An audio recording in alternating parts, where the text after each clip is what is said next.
নারী তোমাকে বুঝতে হবে। তোমার সামনে একজন ব্যক্তিত্ববান পুরুষ মাথা নত করে থাকে, সোজা সাপটা হয়ে থাকে, এর মানে এই না সে পৃথিবীর আর কিছুই বুঝে না। পুরুষ তার পছন্দের নারীর সামনে সোজা সাপটা থাকতেই পছন্দ করে।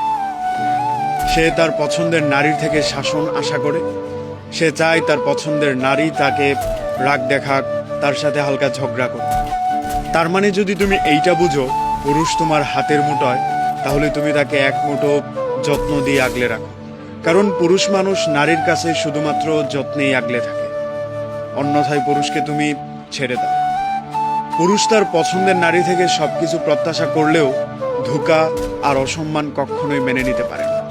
পুরুষ মানুষ তার পছন্দের নারীকে তখনই ছেড়ে যায় যখন তার প্রিয় নারীর চোখে তার প্রতি অসম্মান দেখে, তার চোখে মুখে তার প্রতি একেবারেই কোনো সম্মান থাকে না। তখন পুরুষ তার পছন্দের নারী, পছন্দের জায়গা, প্রিয় সব জিনিসকে ছেড়ে দিতে পারে।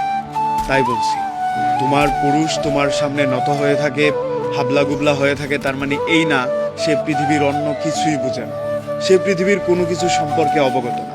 সে সব পারে, সব জানে। পুরো পৃথিবী যেই পুরুষ শাসন করে, সেই পুরুষও তার পছন্দের নারীর কাছে একেবারে বোকাশোকা।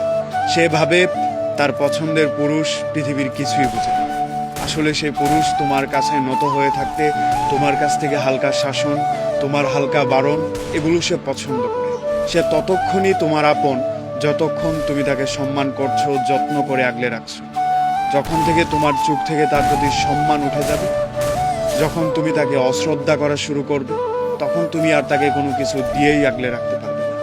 তাই পুরুষ মানুষকে আগলে রাখতে চাইলে নিজের সবটা দিয়ে অহংকার করে না, বরং যত্ন করে আগলে রাখো।